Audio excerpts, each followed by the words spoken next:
to the chat on Newsday Amarillo and News Channel 10-2. I'm David Lovejoy. Honored. Oh, there you go. Say it again. I am. I'm Rhonda Honored. Yeah, Chuck's away from the desk this morning, a little bit under the weather.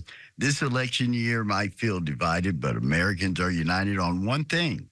Nearly all voters say protecting the health and safety of drinking water, 96%, and protecting the water in our nation's lakes, streams, and rivers, 94%, is important.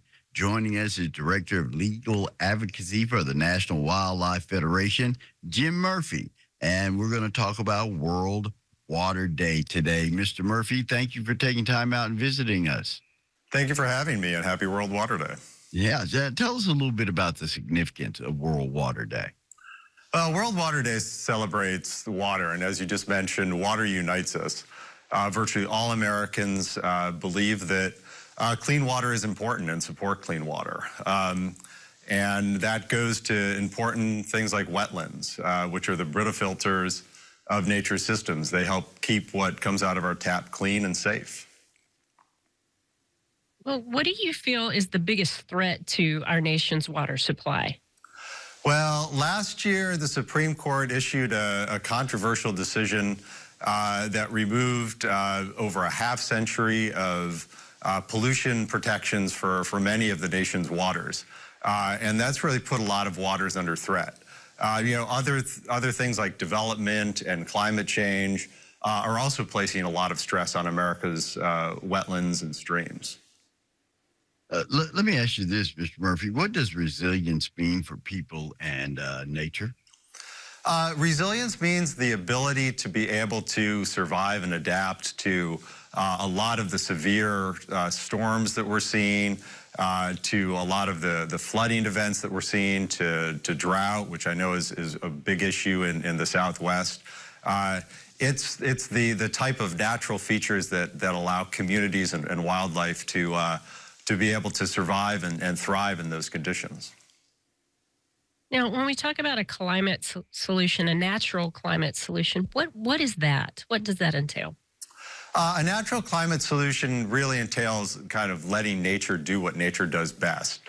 Some of the best defenses our communities have against some of the impacts of climate change, like severe thunderstorms and hurricanes and some of the heat waves and drought we're seeing, is to allow nature to do its work. And wetlands do a great job of storing water and protecting us from flooding, of storing water so we have that water in dry times, and of filtering water that eventually comes out of our taps. So letting nature do what nature does best is really one of the best ways to adapt to climate change.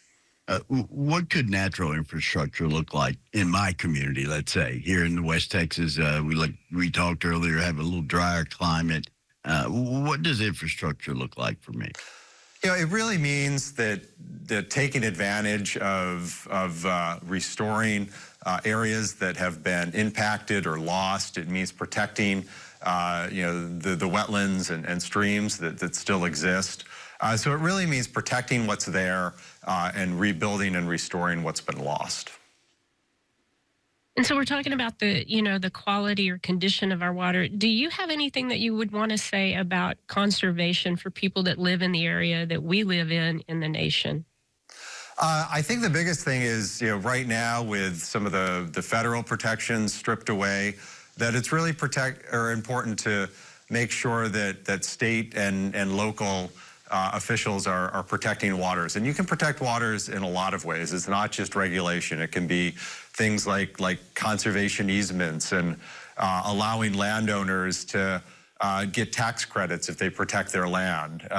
It can mean giving other incentives, like making it easier to get development permits if you restore areas or protect areas. So it's a whole variety of things that people on the state and local level can do to protect the resources that protect them.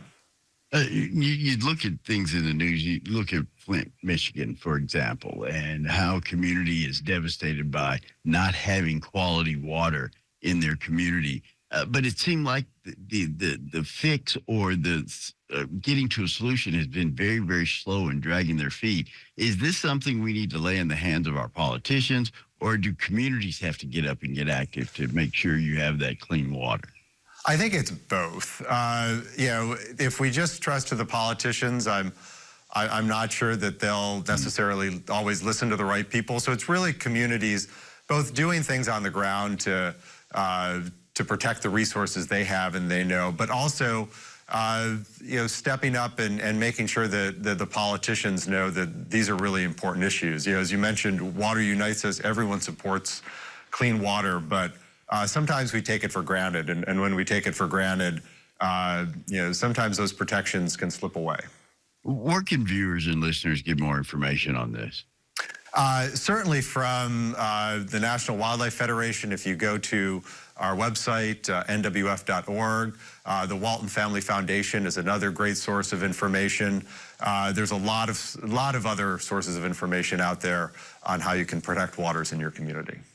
Partnering with the Walton Family Foundation, the National Wildlife Federation is dedicated to protecting our clean water so that wildlife and people can survive. You can find a link on our website to find out more information, how you can be active in the battle to keep clean water in your community. Mr. Murphy, great information. Thank you for joining us this morning. Thank you for having me. I appreciate it. Anytime. Once again, the Walton Family Foundation, go to their website. You can find out more information, or go to the National Wildlife Federation website and dig in and make your water clean. Thank you, Mr. Murphy. Have a great day. Great. Thanks again. All right. Thank you. All right. Yeah, we talked with him beforehand about how water is just paramount here in this part. Yeah. And we have a twofold problem. One is amount, and the second is quality. And we have some issues with runoff because of some of the chemicals used while farming and stuff like that. We have you may think you have some great water, fresh water, but you need to dig in. You need to check it out. Have you ever had your water tested? I've not had mine tested, but I do have a filter. Yeah. Even gone to the point of putting a filter on my shower as well. Really? Yeah.